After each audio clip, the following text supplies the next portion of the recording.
Hi, this is Jacob Anderson, and this video is about troubleshooting your on-off switch on your Mark V headstock.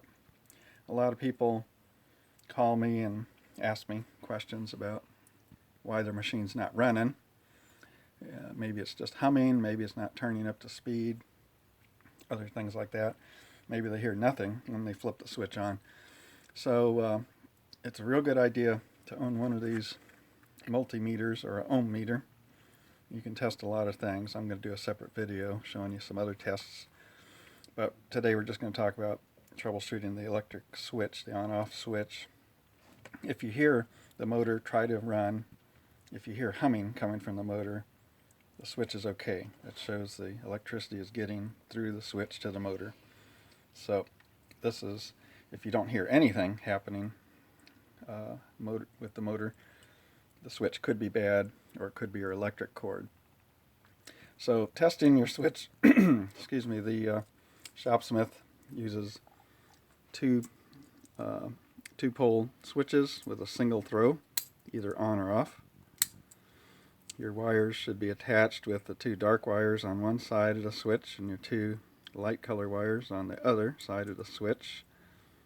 So make sure that's happening. Make sure your terminals on the wire are securely pressed on. If one of them is off, you won't hear anything. So there's a lot of things you can check visually looking inside the machine. Make sure the machine's unplugged before you go sticking your hand inside though.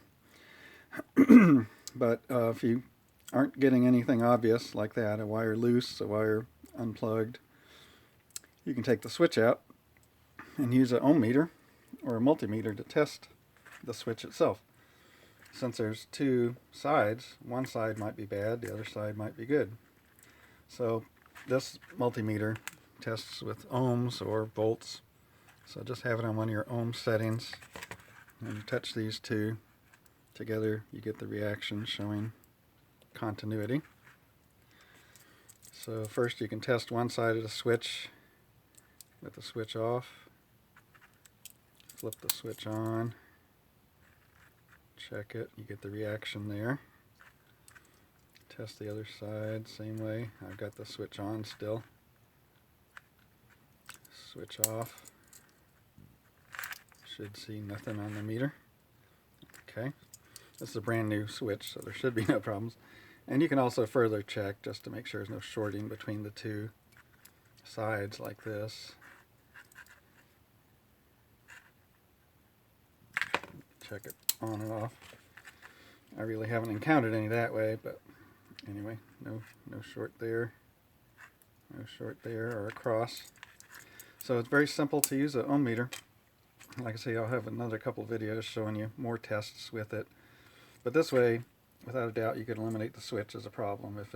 If both sides read good when it's on and both sides disconnect when it's off, then you know your switch is fine, and you can look in other directions for a problem. Could be your electric cord, like I say. Could be a problem with the motor. Could even be a problem with your electric outlet. So these are switches that I replace. These are the ones I use. There's a separate video showing you why I use these particular switches in my repairs. They're available from me as well. So this is the address for my website. You can go there to get tons of information about repairs. You have access to all of my YouTube videos. I currently have about 20 free YouTube videos troubleshooting like this. And you have access to my web store for the parts that I sell, and publications, and for my full-length repair DVDs that have a lot more detail about everything. Alright, thank you.